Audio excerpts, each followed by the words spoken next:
silakan duduk, Bu. Iya.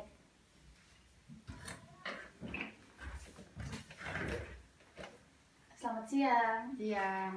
Saya Afifa, saya fisioterapi di klinik ini. Kalau boleh tahu, apa keluhan Ibu sehingga datang ke sini? Saya mengalami lumpuh setengah badan. Mengalami lumpuh setengah badan.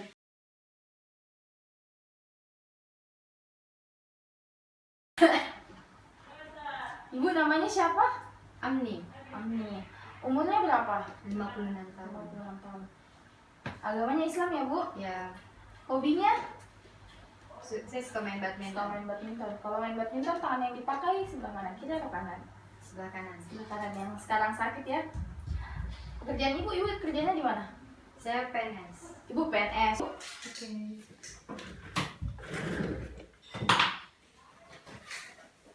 Permisi Bu, tangan kirinya. Tangan yang tidak sakit. Tekanan darahnya biasanya berapa? 180/190.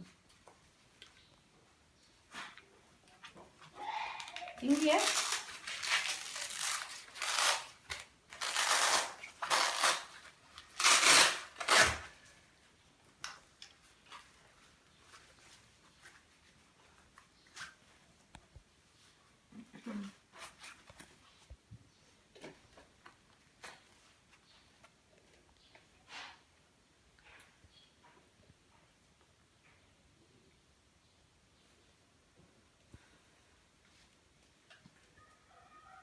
Tapi Ibu sering pusing atau bagaimana? Tidak. Tidak. Sekarang pusing di Tidak. perasaannya.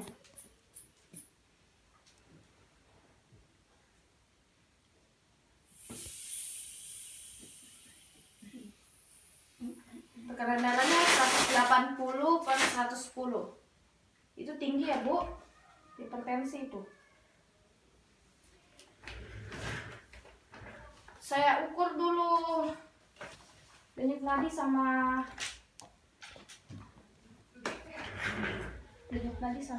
ini ya, suhunya. Ini sih.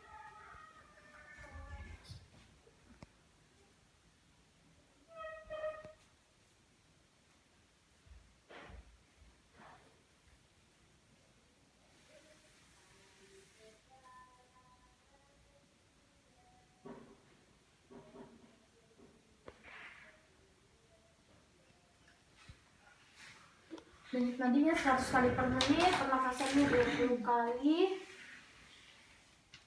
Suhu 36,5. Normal kok. Kapan mulai terjadi ini, Bu? Kena lumpuh setengah badan kapan? Sejak mengalami stroke 6 bulan yang lalu. Bagaimana bisa terjadi itu? Saat 6 bulan yang lalu, saya Ya. tiba-tiba mengalami stroke. Nah, mulai saat itu badan saya yang sebelah kanan sulit untuk digerakkan. Sudah ke dokter, Bu? Sudah. Sudah. Apa yang dikatakan dokter?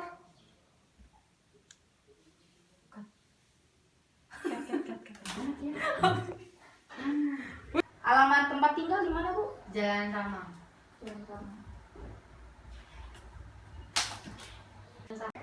Ibu kapan mulai sulit bergerak seperti ini? Sejak mengalami stroke 6 bulan yang lalu. Stroke 6 bulan yang lalu ya. Bagaimana bisa terjadi itu, Bu? Saat 6 bulan yang lalu saya mengalami stroke tiba-tiba. Ya. Lalu setelah itu badan saya yang sebelah kanan terasa sulit digerakkan. Sebelah kanan ya. Bagaimana dengan yang sebelah kirinya, Bu? Normal. Normal. Apakah Ibu sudah ke dokter? Sudah. Sudah. Ada gangguan pernafasan? Tidak. Apa kata dokter mengenai hasil pemeriksaan Ibu? Katanya saya mengalami stroke setengah badan. Mengalami stroke setengah badan. Ibu sudah pernah foto ronsen, pemeriksaan laboratorium sudah? Sudah. Hasilnya apa? Hasil ronsennya normal, tapi kadar kolesterol saya tinggi. Ibu pernah dikasih obat sama dokter? Iya, setelah dikasih obat saya merasa lebih baik, tapi Ya. badan saya yang sebelah kanan masih terasa lemah.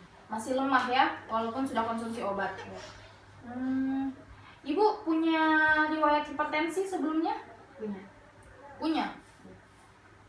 Itu gerakan Ibu yang bisa mengurangi nyeri Ibu seperti apa? Gerakan seperti apa? Kalau misalnya saya tekuk, itu ditekuk. mengurangi rasa sakitnya. Mengurangi rasa sakitnya. Memang rasa sakitnya, rasa nyerinya itu di bagian apa saja, Bu? Bahu, Di mana lagi? terus di panggul. Panggul. Di mana lagi? Kaki ya? Karena tidak dipakai menumpu ya sebelahnya. Bagaimana aktivitasnya Ibu sehari-hari? Semuanya terganggu karena saya kesulitan dan saya kesulitan melakukan semua hal sendiri. Jadi saya selalu dibantu untuk melakukan aktivitas saya sehari-hari. Kesulitan jadi selalu dibantu ya. Tapi kalau jalan bisa tanpa dibantu. Gerakannya seperti itu ya. Terus bagaimana peran keluarga, Bu? Keluarga Lihat saya, kondisi Ibu seperti ini. keluarga saya sangat mendukung untuk kesembuhan saya. Bagaimana perasaan Ibu setelah terkena ini? Saya merasa depresi dan cemas Ya. ya. Ada keluhan lain, Bu? Tidak ada. Tidak ada. Oke.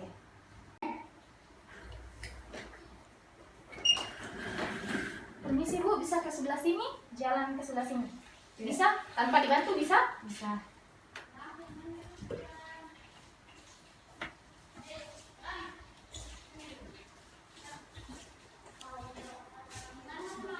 Menghadap ke sana, Bu. Selanjutnya, kami akan melakukan pemeriksaan asimetrik. Pemeriksaan asimetrik ini bertujuan untuk membandingkan antara sisi bagian dekstra dan sisi bagian sinistra dari tubuh.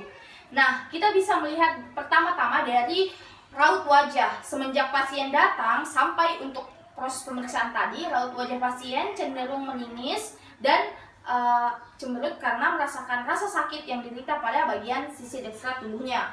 Kemudian dilihat dari posisi kepala pasien karena bagian sakitnya cenderung ke sebelah kanan, jadi posisi kepala pasien mengikuti bagian yang sakit, yaitu fleksi ke kanan. Kemudian dari bagian shoulder pasien karena bagian yang sakitnya adalah sebelah kanan, jadi pasien menumpuk ke bagian yang tidak sakit, sehingga bagian yang sakit posisinya lebih rendah, lebih depresi dibandingkan dengan bagian yang sehat, lebih mengalami retraksi, posisi bahunya itu ke belakang, dan depresi yaitu menurun. Kemudian di bagian shouldernya kita bisa lihat dengan jelas bagian shoulder pasien yang mengalami kesakitan atau mengalami kelumpuhan ini cenderung mengalami fleksi sedikit, dan bagian yang sehat tidak mengalami fleksi karena pasien tadi mengatakan ketika dia mengfleksikan sedikit tangannya, dia bisa mengurangi sedikit rasa nyerinya.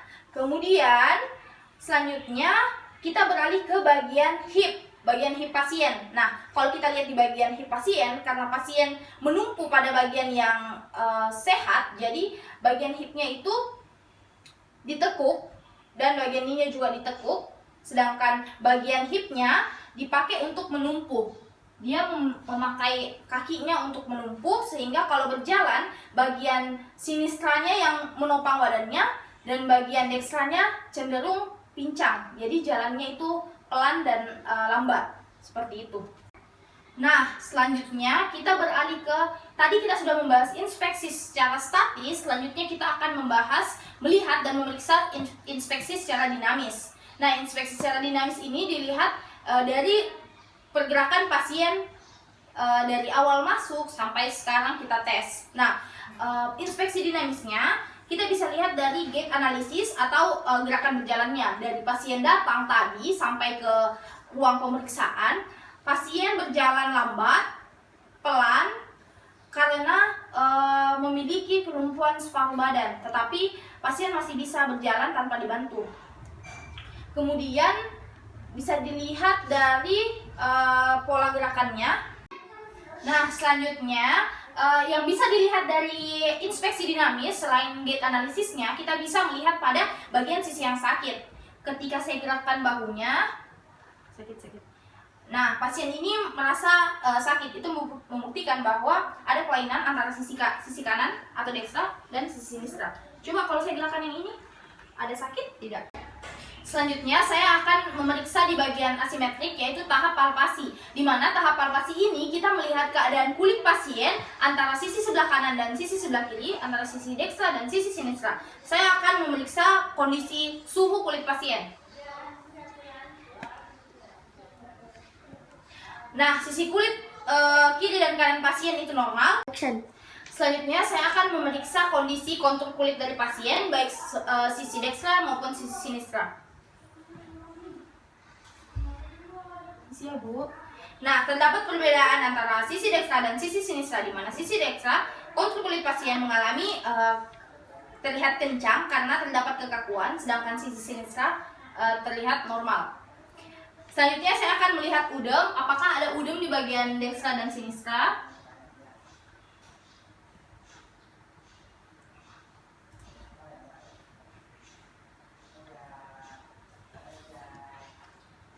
Tidak terdapat udem antara sisi keduanya. Selanjutnya saya akan memeriksa tenderness dari kedua sisi pasien. Sakit. Sakit. Sakit. Sakit. Sakit. Sebelah sini? Tidak. Tidak ya? Sebelah sini? Sakit. Sakit. Sakit. Sakit. Tidak. Tidak ya? Tidak sakit. Oke, jadi terdapat nyeri atau tenderness antara sebelah kanan, sedangkan sebelah kiri tidak terdapat tenderness. Nah, selanjutnya kita akan melangkah ke bagian asimetrik, yaitu tes orientasi. Tes orientasi ini kita melihat pergerakan pasien, apakah pasien dapat melakukannya atau tidak. Ibu bisa berdiri? Bisa. Coba berdiri, Bu. Ibu bisa berjalan 2 langkah? Oke. Kembali duduk.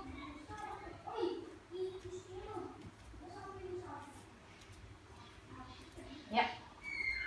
Oke. Nah, selanjutnya kita memerintahkan Ibu untuk mengambil barang. Ibu bisa ambil barang menggunakan tangan kanannya? Sakit ya? Menggunakan tangan kiri, Bu? Bisa. Ibu bisa melihat ke atas? Ke samping kiri? Ke sana, Bu? Ke bawah? Bisa ya? Ibu bisa menyisir menggunakan tangan kanan? Sakit. Sakit. Kalau mengambil dompet? Bisa. Bisa. Oh ya, oke. Kalau makan Ibu bisa menggunakan tangan kanan? Tidak. Tidak, karena rasa sakitnya ya. Oke. Ibu bisa menendang menggunakan tangan kaki kanannya? Tidak. Tidak, karena sakit. Oke. Ibu kalau sholat terganggu ya? Iya. Ini susah untuk digerakkan? Iya. Iya ya, oke. Kalau berjalan Ibu bisa ya tanpa dibantu, tapi sedikit pelan karena kompensasinya ada di sebelah kiri. Iya, Bu? Iya. Oke. Nah, selanjutnya di pemeriksaan asimetrik kita akan menilai pemeriksaan fisik gerak dasar baik secara aktif, pasif maupun dengan tahanan atau TIMT. Nah, saya akan memulai pada regio shoulder untuk gerakan aktif, pasif dan TIMT. Bisa dibawa ke depan tangannya, Ibu. Bawa ke depan tangannya seperti ini. Sakit ya? Sakit. Sakit. Tidak bisa naik ke atas lagi. Tidak bisa. Tidak bisa. Coba tak sampai sini saja. Iya. Oke. Nah, ke bawah ke belakang lagi, Bu. Bawa ke belakang. Ini tidak sakit ya? Tidak. Tapi tidak bisa full. Tidak bisa. Oke. Kemudian Ibu coba bawa tangannya ke dalam. Keluar. Seperti ini. Bawa tangannya seperti ini. Sakit. Seperti ini. Sakit. Oke. Ibu coba bawa tangannya ke bahunya. Angkat bahunya ke atas. Angkat. Tidak sakit? Tidak. Oke. Tapi bisa full ya? Bisa. Bawa bahunya ke atas, ke bawah seperti ini, ke bawah. Ya. Bawa bahunya ke depan. Sakit? Tidak. Tidak. Ke belakang? Tidak. Tidak ya? Oke. Nah, pemeriksaan tadi itu ada pemeriksaan aktif. Perlu diketahui juga pemeriksaan fisik gerak dasar ini bertujuan untuk mengukur range of motion dari gerakan tubuh pasien dan melihat kekuatan otot dari pasien. Apakah dia mampu melawan tahanan atau tidak mampu atau tidak bisa melawan gravitasi seperti itu. Oke, gerakan pasif ya, Bu. saya yang gerakan. Kalau ada sakit, ibu bilang ya. Oke. Coba ke depan. А есть Sakit еще ya? кто-нибудь? Ke belakang. Sakit. Sakit. Ya. Oke. Coba. Sakit. Sakit. Sakit, sakit. Sakit. Sakit ya? Sakit.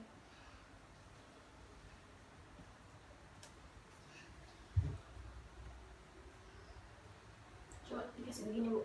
Istilahkan tangannya. Ya, permisi ya bu. Tidak. Tidak sakit.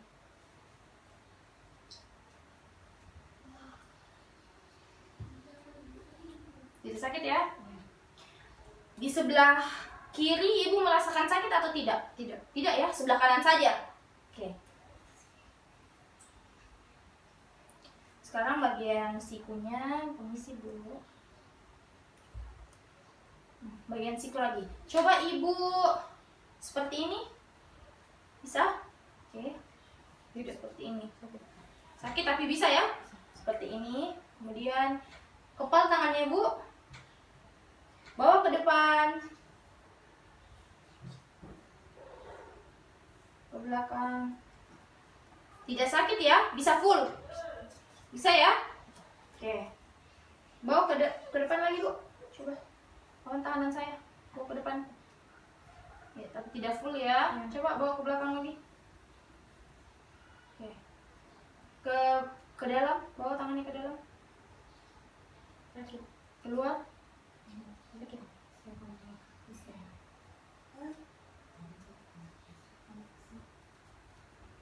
Coba dengan sisi sebelah kanannya.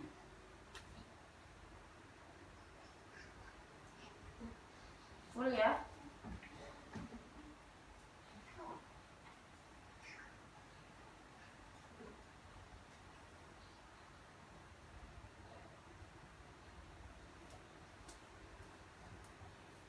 Oke.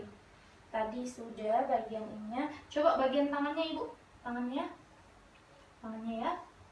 Ibu kasih begini tangannya. Segini. Segini lagi. Gini. Coba angkat tangannya ke atas. Sakit. Sakit. Ke bawah. Tidak. Seperti ini. Seperti ini, Bu. Segini. Begini. Ya. Begini. Coba lawan tangan saya. Balas. Lawan. Oke. Coba bawa ke depan, Bu. Ke depan. Ke belakang. Oke. Coba Ibu bawa ke depan ya. Sakit? Sakit. Ke belakang. Sakit. Oke, coba lawan tangan saya. Bawa kakinya ke depan Ibu. Sakit ya? Sakit. Sakit. Tangan sebelah, kaki sebelah sini. Bisa ya? Lawan tangan saya coba. Oke. Kaki. Oke, bawa ke belakang. Lawan tangan saya. Ke depan. Oke.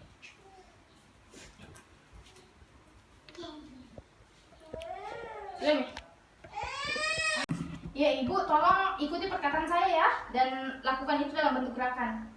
Bisa angkat kakinya. Dan ditekuk. Oke, bawa ke depan bisa? Tidak bisa full ya? Ya. Hanya sampai di sini. Ya. Ada rasa sakit?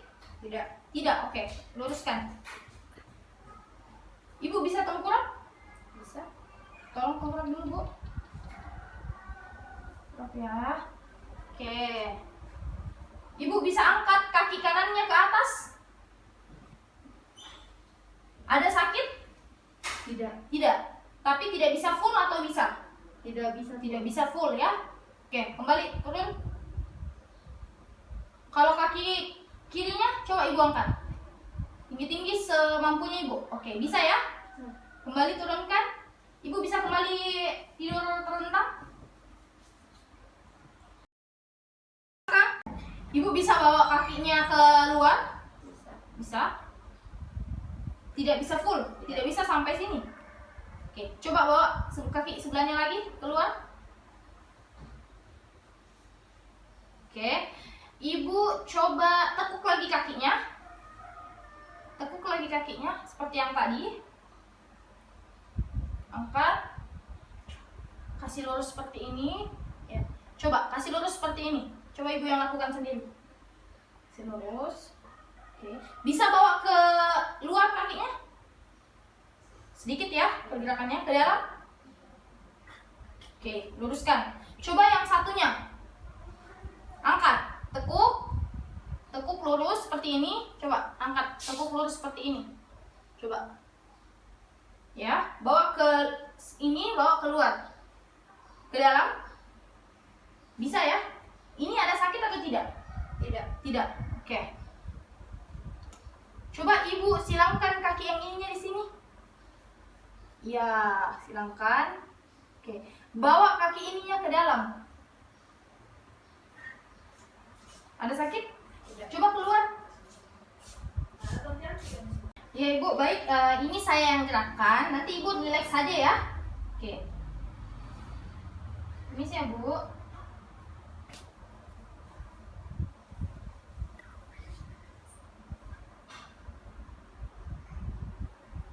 Bisa full ya bu kalau dibantu? Bisa full. Oke. Coba kaki satunya bu. Oke.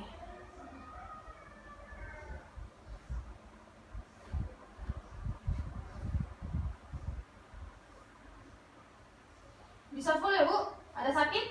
Tidak ada ya?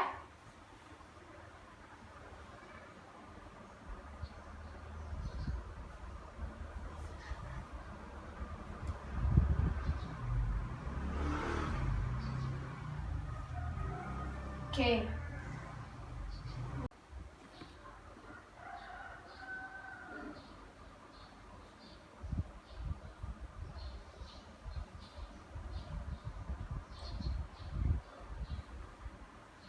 Ibu bisa full ya kalau dibantu gerakkan? Iya bisa. Oke. Coba ibu tekuk kakinya.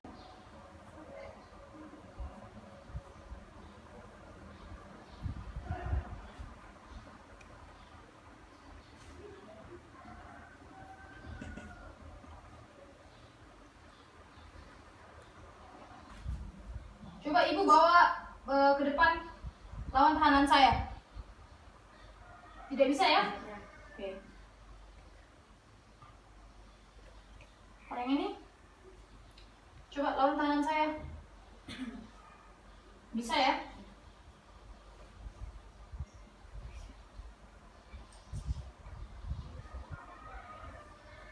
Coba bawa ke dalam. Bawa ke dalam seperti ini. Lawan tahanan saya. Oke. Keluar. Keluar bu. Tidak mampu ya. Oke.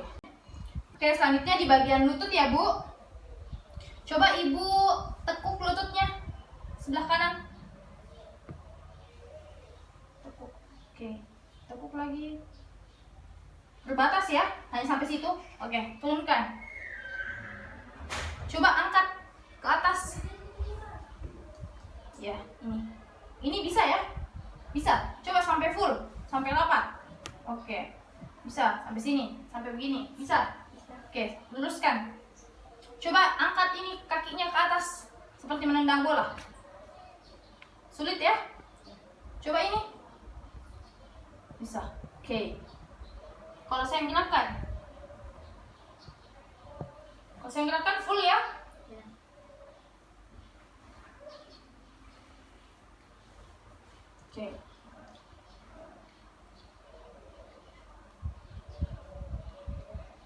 Oke.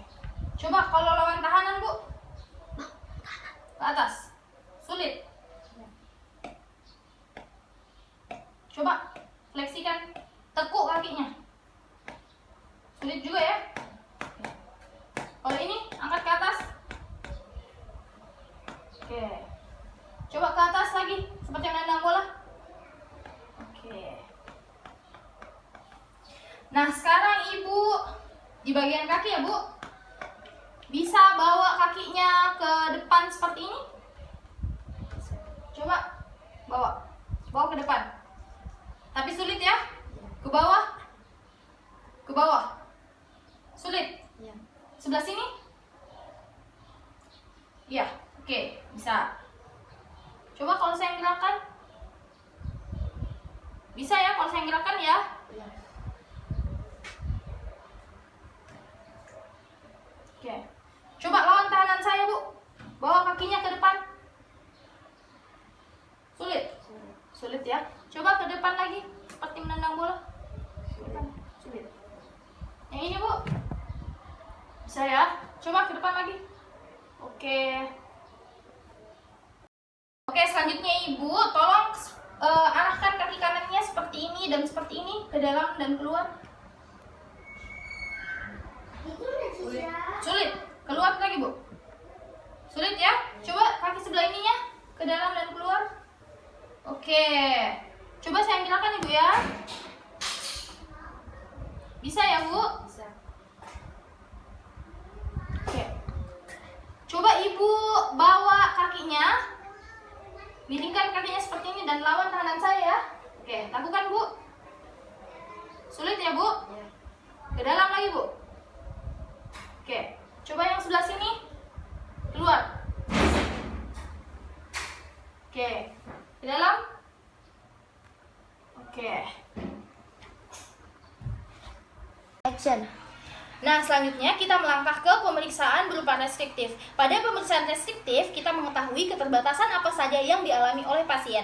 Keterbatasan yang dialami oleh pasien itu ada 4. Yang pertama, ada limitasi pada bagian range of motion, di mana pasien mengalami gangguan untuk pergerakannya pada bagian ekstremitas superior dan inferior. Yang kedua, limitasi pada limitasi activity daily living, di mana pasien mengalami gangguan untuk melakukan aktivitas sehari-hari, terkhususnya untuk dressing, toileting, dan eating.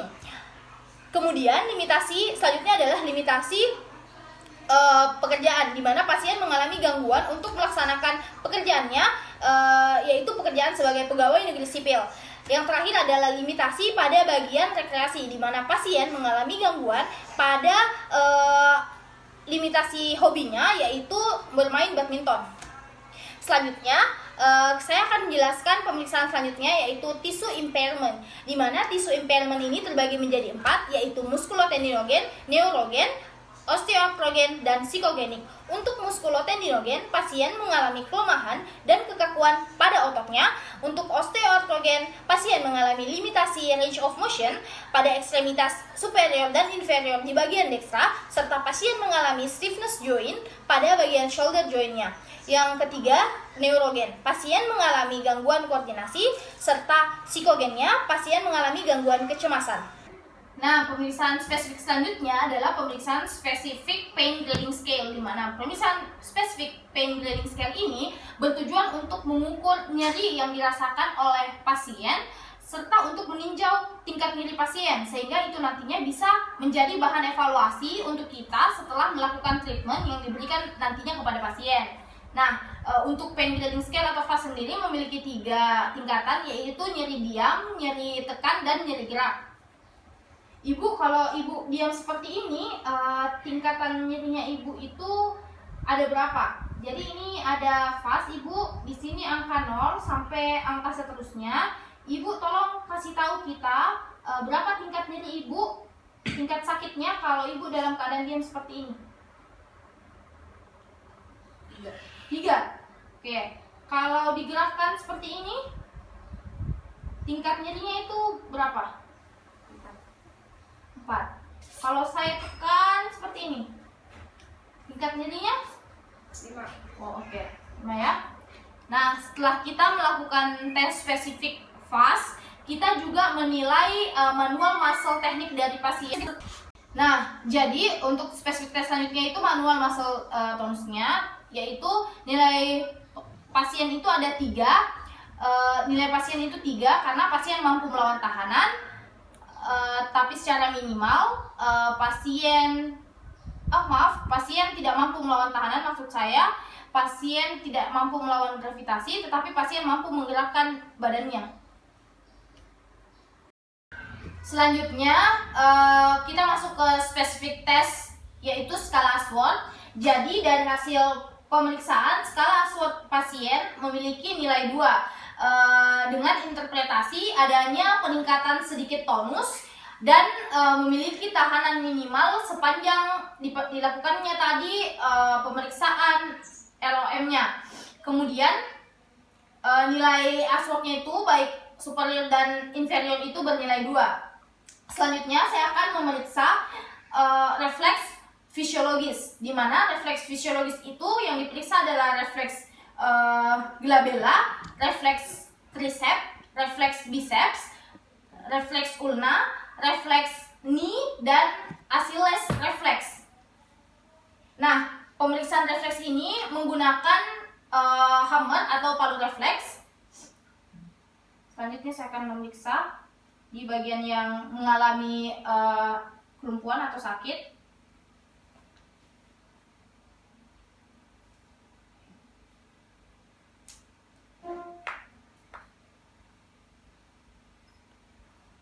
Saya akan melakukan pemeriksaan refleks glabella.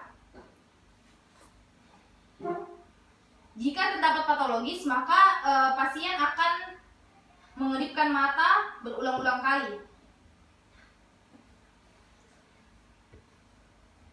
Selanjutnya, refleks knee. Ketika knee diketuk, dia akan berkontraksi, tetapi pada pasien yang mengalami hemiplegia atau stroke, dia tidak mengalami kontraksi. Nah, dari hasil pemeriksaan refleks fisiologis tadi didapat hasil yaitu pasien mengalami hiporefleks dengan indikasi lower motor neuron, dan ketika dilakukan palpasi di beberapa titik pasien mengalami hipotonus di bagian ekstremitas inferior dan superior. Dengan interpretasi terdapat indikasi gangguan tonus pada pasien baik di bagian ekstremitas inferior maupun superior. Nah, spesifikasi selanjutnya yaitu MMT. MMT dari pasien ini bernilai 2 baik untuk bagian superior dan inferior karena pasien sulit melawan tahanan atau tidak dapat melawan tahanan. Penilaian untuk spesifik tes bagian refleks patologis. Nah, refleks patologis yang akan dilakukan yaitu yang pertama refleks patologis Babinski. Untuk orang-orang yang mengalami kelainan pada patologis Babinski berarti dia sudah positif mengalami gangguan pada sistem sarafnya. Nah, kalau dia mengalami gangguan ini berarti dia positif. Kemudian selanjutnya refleks Oppenheim. Kemudian refleks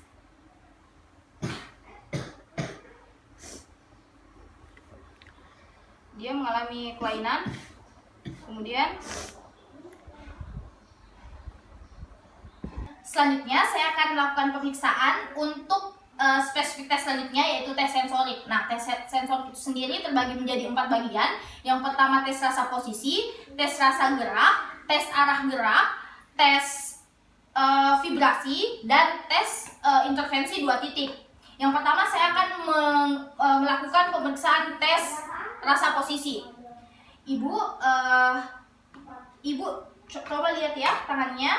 Kalau saya kasih begini namanya itu ditekuk ya Bu. Kalau saya kasih begini lurus ya. Kalau saya tanya Ibu tolong dijawab. Oke Bu, Ibu bisa tutup matanya? Ya. Kalau ini tangannya saya apakan Ibu? Lurus. Kalau ini? Ditekuk. Kalau seperti ini Bu? Lurus. Oke. Selanjutnya saya akan melakukan tes rasa posisi di bagian yang normal. Ibu bisa tutup matanya? Kalau saya kasih begini Bu, tangannya itu lurus atau ditekuk? Ditekuk. Tekuk. Kalau saya kasih begini? Lurus. Seperti ini Bu, satu kali lagi. Ditekuk. Tekuk. Oke. Selanjutnya saya akan melakukan tes rasa gerak, di mana tes rasa gerak ini Ibu mungkin bisa dibuka matanya. Tes rasa gerak ini Ibu, kalau saya gerakkan dan saya tanya apakah digerakkan atau tidak, Ibu cukup menjawab saja ya atau tidak. Oke Bu, mungkin bisa ditutup matanya. Ini saya gerakkan atau tidak Ibu? Tidak. Tidak? Oke. Kalau sekarang, selanjutnya untuk tes rasa gerak, Ibu di tangan yang normal, Gerakan ya. Kalau sekarang saya gerakan atau tidak? Tidak. Tidak. Oke. Selanjutnya saya akan melakukan tes untuk intervensi 2 titik, beda 2 titik. Ibu, coba dibuka matanya. Dibuka matanya dulu ya. Ini ibu, saya punya 2 pulpen. Nanti kalau saya letakkan ini berarti saya letakkan berapa pulpen ibu? 2 ya. Kalau begini 1. Oke. Jadi kalau saya tanya ini 2 atau 1, ibu cukup menjawab saja ya. Oke. Ibu tolong tutup matanya. Ibu, ini 2 atau 1? 2. 2. Kalau sekarang ini 2 atau 1? 2. 2. 2. Ini? 2. 2. Oke. Ibu tolong sebelah tangannya yang ini. Kalau yang ini 2 atau 1? 2. Yang ini? 1. Nah, selanjutnya saya akan melakukan tes untuk 2 titik, intervensi 2 titik beda. Jadi untuk intervensinya itu diberikan tekanan berupa 2 atau 1 titik dan dilakukan dengan jarak-jarak yang tertentu, bisa dari jauh ke dekat seperti itu. Oke? Ibu bisa tutup matanya. Kalau saya tanya ini 1 atau 2, ibu cukup menjawab 1 atau 2 ya. Oke. Ibu, ini 1 atau 2? 2. 2. Ini 1 atau 2? 2. 2. Ini ibu 1 atau 2? 2. Oke.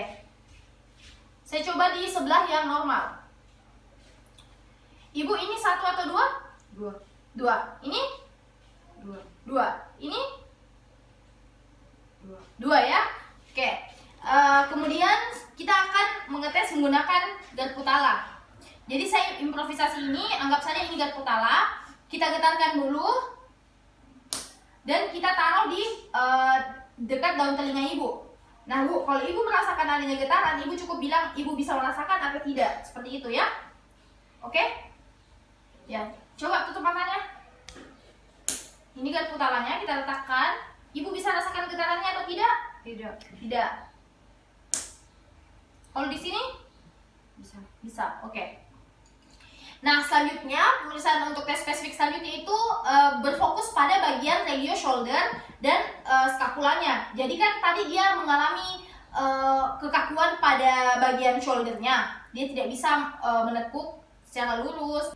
Selanjutnya saya akan melakukan pemeriksaan pada bagian rotator cuff pasien apakah terdapat tear atau tidak dengan melakukan drop arm specific test. Jadi caranya itu kita angkat tangan pasien seperti ini. Kemudian kita lepaskan dan apabila pasien dapat menahannya maka hasilnya negatif. Apabila pasien mengalami tangannya itu ke bawah atau tidak dapat melawan tahanan berarti dia positif mengalami drop arm test. Oke, pasien tidak mengalami tear pada rotator cuff. Pause. Nah, selanjutnya saya akan melakukan specific test yaitu speed test. Untuk melakukan speed test, kita letakkan tangan pasien seperti ini, kemudian kita genggam di bagian pergelangan tangannya, lalu pasien diperintahkan untuk mengangkat tangannya ke atas dengan melawan tahanan kita. Ibu bisa angkat tangannya ke atas, lawan tahanan saya? Ibu bisa atau tidak? Tidak. Nah, dari hasilnya pasien positif untuk speed test ini. Selanjutnya saya akan melakukan Jorgensen test. Ibu bisa tepuk tangannya seperti ini. Nah, saya akan melihat di bagian bisipital hurufnya. Ibu bisa melakukan gerakan seperti ini dengan melawan tahanan saya. Oke, lakukan. Tidak. Nah, pasien tidak dapat melawan tahanan saya dan tidak bisa memutar secara pronasi, maka pasien positif untuk pemeriksaan Jorgensen test. Nah, selanjutnya kita akan melakukan tes spesifik berupa tes keseimbangan. Ya, saya akan memerintahkan ibu untuk melakukan dari gerakan tidur ke bangun. Apakah ibu bisa melakukannya atau harus dengan bantuan? Coba ibu bangun, bisa atau dengan bantuan? Dengan bantu. Oke, ibu bangun, coba ibu bangun. Iya. Ya. Coba tidur kembali ibu. Bisa miringkan badannya? Coba miringkan badannya. Oke, kembali lagi. Oke. Ibu bisa bangun lagi, Bu? Bangun. Bangun lagi, bangun. Iya. Bangun. Coba dari duduk ke berdiri. Bisa? Bisa. Tapi harus dengan bantuan ya. Ya. Oke. Ibu coba bangun. Oke. Sudah. Nah, jadi dari hasil pemeriksaan yang telah kami lakukan, baik dari Chief of Complaint sampai dengan specific test, didapatkan diagnosis fisioterapi yaitu gangguan aktivitas berjalan, toileting, dressing, akibat hemiplegia dan frozen shoulder, bagian dextra, et causa hipertensi 8 bulan yang lalu. Dan didapatkan problem fisioterapi untuk kasus ibu yaitu hemiplegia, frozen shoulder, dan hipertensi. Di bagian primer terdapat muscle weakness, spasme otot, bagian ekstremitas superior dan inferior, dan di problem sekundernya terdapat gangguan rasa tidak percaya diri atau gangguan kecemasan, terdapat keterbatasan ROM dari hasil pemeriksaannya tadi, dan gangguan koordinasi, spasme, serta stiffness joint. Selanjutnya, untuk problem kompleksnya, ibu mengalami gangguan activity daily living, dressing, eating, dan toileting. Nah, jadi untuk tujuan penanganan fisioterapi terbagi menjadi dua, jangka pendek dan jangka panjang. Untuk jangka pendeknya, tujuan dari fisioterapi itu yang pertama mengurangi nyeri, yang kedua mengurangi kontraktur, yang ketiga mengurangi spasme otot, yang keempat mengurangi muscle weakness dan meningkatkan range of motion. Sedangkan tujuan dari jangka panjang pasien adalah untuk meningkatkan kemampuan activity daily living-nya agar pasien bisa hidup kembali secara mandiri. Selanjutnya yaitu intervensi fisioterapi. Kita masuk pada bagian intervensi. Intervensi yang pertama adalah intervensi untuk menangani gangguan kecemasan dan kurang percaya diri dari pasien dengan menggunakan komunikasi terapeutik dan dilakukan secara interpersonal approach. Ibu, tapi saya kan fisioterapi, kita datang ke fisioterapi untuk kami tangani. Rajin-rajin kita datang terapi nah. Ya, jadi insya Allah kalau Tuhan berikan kita jalan, kita sama-sama, kita semangat untuk laksanakan terapi. Harus juga ingat dorongan-dorongan keluarga atau yang kasih semangat. Jadi harus rajin-rajin datang, harus semangat untuk jalani terapi, Di. Iya. Oke. Pause. Selanjutnya untuk penanganan fisioterapi atau intervensi selanjutnya yaitu kita berikan breathing exercise. Tujuan dari breathing exercise ini untuk memberikan relaksasi kepada ibu dan untuk mengontrol bagaimana supaya hipertensinya itu bisa diturunkan sedikit atau tetap dijaga agar tidak naik karena stres. Nah, untuk breathing exercise juga ini cocok ketika ibu sedang mengalami gangguan pernafasan. Tetapi tadi katanya tidak mengalami gangguan pernafasan, tapi tidak ada salahnya kita berikan intervensi seperti ini supaya mencegah dan memberikan relaksasi kepada ibu. Ibu tolong rileks ya. Tolong angkat tangannya seperti ini. Kalau saya tarik ke atas, ibu tarik nafas, saya turunkan ke bawah, ibu keluarkan lewat mulut ya. Tarik nafas lewat hidung, keluarkan lewat mulut. Oke? Oke, tarik nafas dalam-dalam, keluarkan lewat mulut. Tarik nafas dalam-dalam lewat hidung, keluarkan lewat mulut. Tarik nafas dalam-dalam lewat hidung, keluarkan lewat mulut. Ini bisa dilakukan sebanyak 2 kali 8 repetisi. Nah, setelah kita melakukan breathing exercise, kita akan melakukan electrical stimulation secara manual dengan tujuan untuk meningkatkan tonus otot dan meningkatkan kekuatan otot.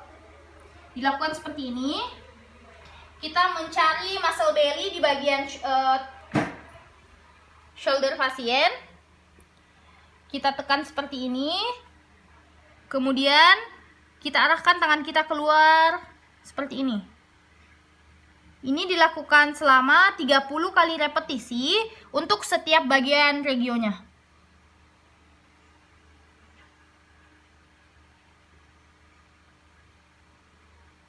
Pada bagian muscle belly-nya. Nah, selanjutnya kita akan melakukan aproksimasi pada bagian ekstremitas superiornya dengan bone exposition. Dilakukan seperti ini, disangga bagian ininya, kemudian disangga bagian sikunya, lalu dilakukan aproksimasi untuk bone exposition. Ini dilakukan sebanyak 2 kali 15 repetisi di bagian setiap regio.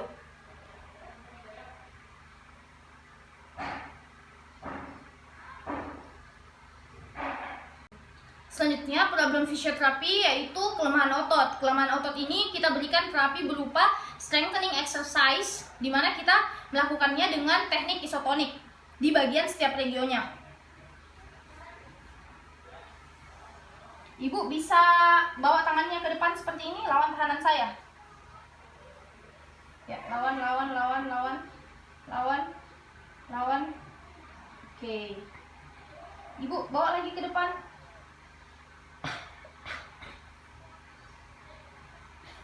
Oke. Bawa lagi ke depan, Ibu. Lawan tahanan saya, kuat. Oke. Coba bawa tangannya ke dalam seperti ini, lawan tahanan saya. Bawa. Oke, kuat. Lawan tahanan saya, Ibu. Oke. Keluar lagi. Coba dibawa keluar tangannya. Oke. Bawa ke atas lagi. Kuat.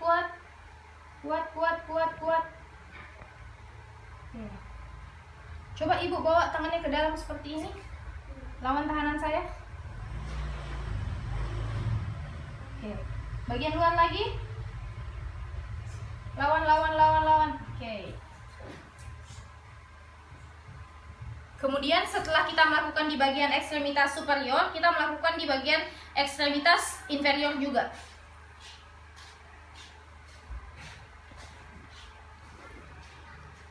Ibu bisa angkat kakinya.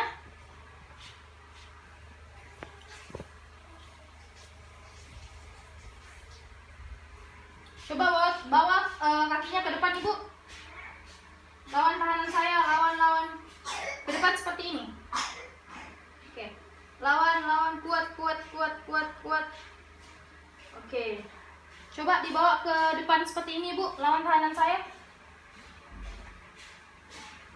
Oke. Ke dalam lagi, Ibu. Putar ke dalam. Seperti ini, lawan tahanan saya. Oke, kuat. Oke. Keluar lagi. Keluar. Bawa keluar. Kuat. Yang kuat. Oke. Coba sekarang bawa kakinya keluar seperti ini, Bu, ya. Ya, bawa keluar, Ibu. Lawan tahanan saya. Oke. Ibu bisa tekuk seperti ini ya, nanti. Tapi lawan tahanan saya, Ibu, ya. Ya. Ditekuk, Ibu. Tekuk. Kuat. Oke. Coba bawa ke depan lagi seperti ini, Bu. Bawa ke depan, ya. Oke. Coba bawa ke atas lagi seperti ini. Bawa ke atas. Kuat. Yang kuat. Oke. Ibu bisa lawan tahanan saya, bawa kakinya seperti ini ya, Bu. Ya, lawan Ibu. Lawan. Yang kuat. Ke depan lagi. Bawa ke depan. Ke samping. Samping sini, Bu. Ya. Oke, lawan. Kuat. Samping sini lagi. Oke.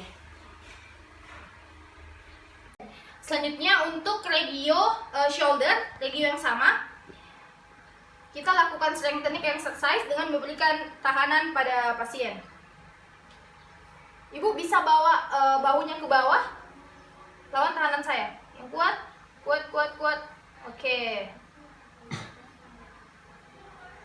Bawa ke belakang lagi, Ibu, ya, lawan tahanan saya. Ya, kuat.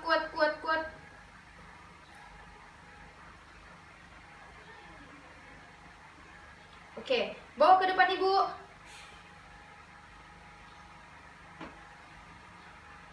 Oke.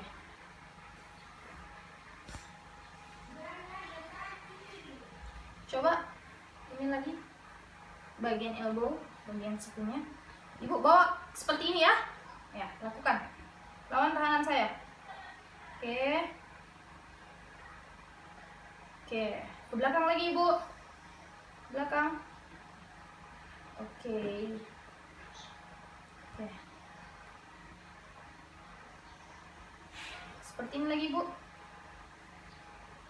Oke, keluar. Oke. Coba tangannya. Bawa tangannya ke depan. Bawa tangannya ke depan, dorong. Dorong yang kuat. Oke. Belakang lagi. Bawa tangannya ke belakang seperti ini. Ya. Oke. Ke dalam seperti ini, Bu.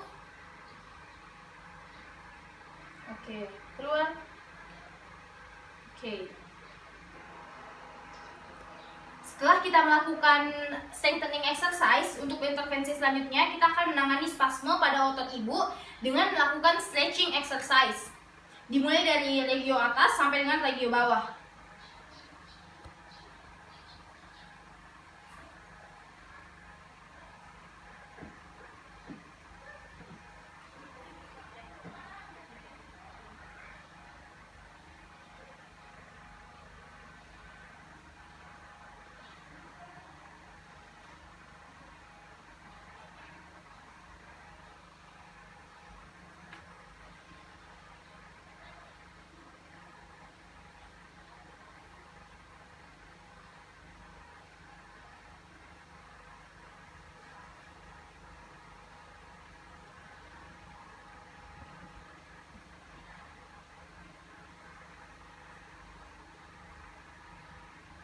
Stretchingnya dilakukan secara pasif.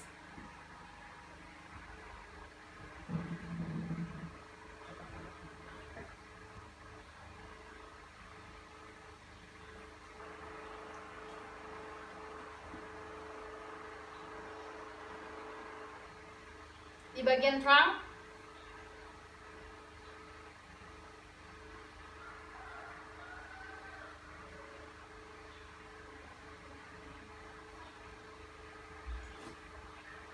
ibu bisa tidur lagi.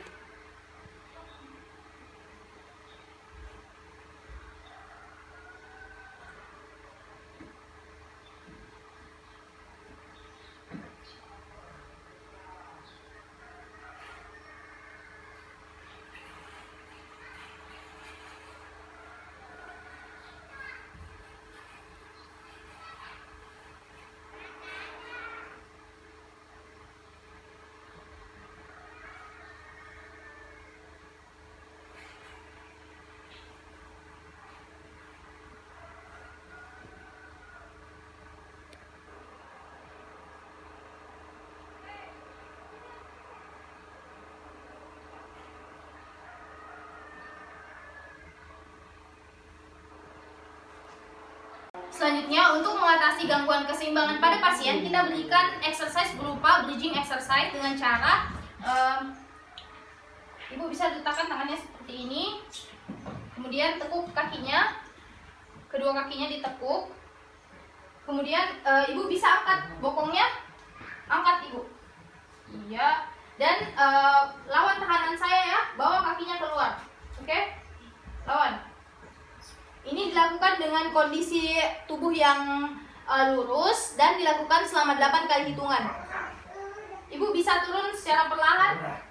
Perlahan. Oke. Bridging exercise ini bisa dilakukan sebanyak 15 kali hitungan. Selanjutnya, untuk mengatasi gangguan koordinasi, kita berikan exercise berupa ankle to feet dan finger to nose. Ibu bisa bawa tangannya, jarinya ke hidung seperti ini, oke? Ya. Coba bawa tangannya ke hidung. Bawa tangannya ke hidung, lagi, ya, lagi. Ya. Coba luruskan kakinya, Coba kaki kanannya menyentuh lutut kirinya. Kaki yang ini, Ibu, seperti ini ya, seperti ini. Oke, coba ibu lakukan.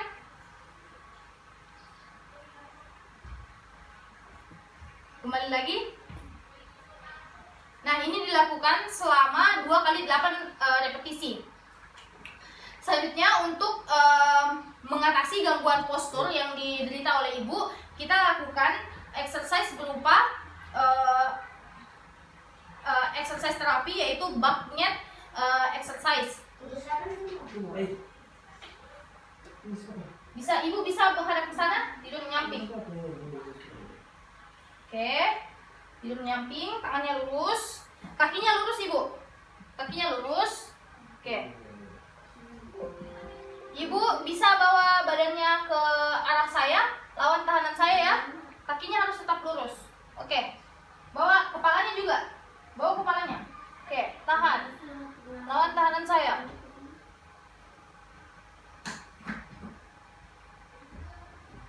Oke. Nah, back knee exercise ini bisa dilakukan selama 8 kali 3 repetisi dengan waktu 5 menit. Nah, selanjutnya untuk mengatasi keterbatasan ROM-nya, kita berikan ROM exercise dengan menggunakan teknik aktif dan pasif exercise. Nah, untuk tadi kan sudah saya perlihatkan di awal. Nah, selanjutnya saya akan melangkah ke stiffness joint. Nah, untuk mengatasi stiffness joint-nya, kita berikan joint mobilization berupa traksi dan translasi sebanyak 3 kali hitungan dengan waktu 3 menit di setiap regionnya. Traksi dan translasinya kita lakukan seperti ini.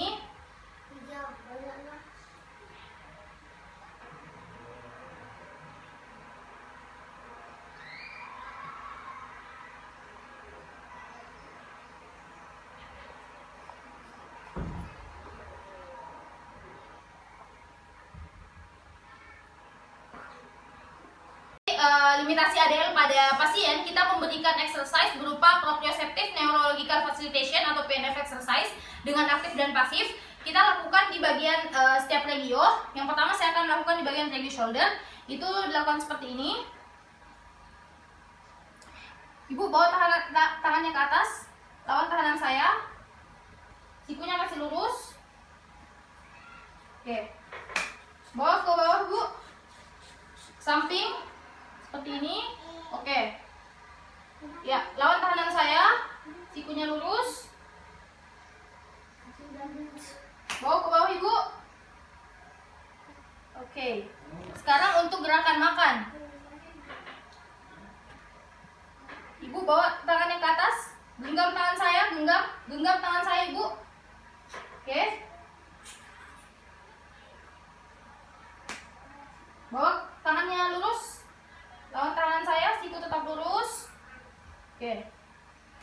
Genggam tangan saya, Ibu.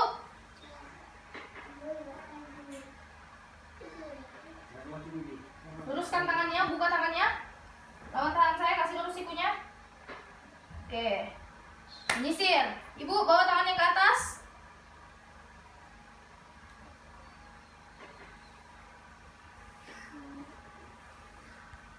Bawa tangannya ke bawah. Bawa lagi tangannya ke atas, Ibu.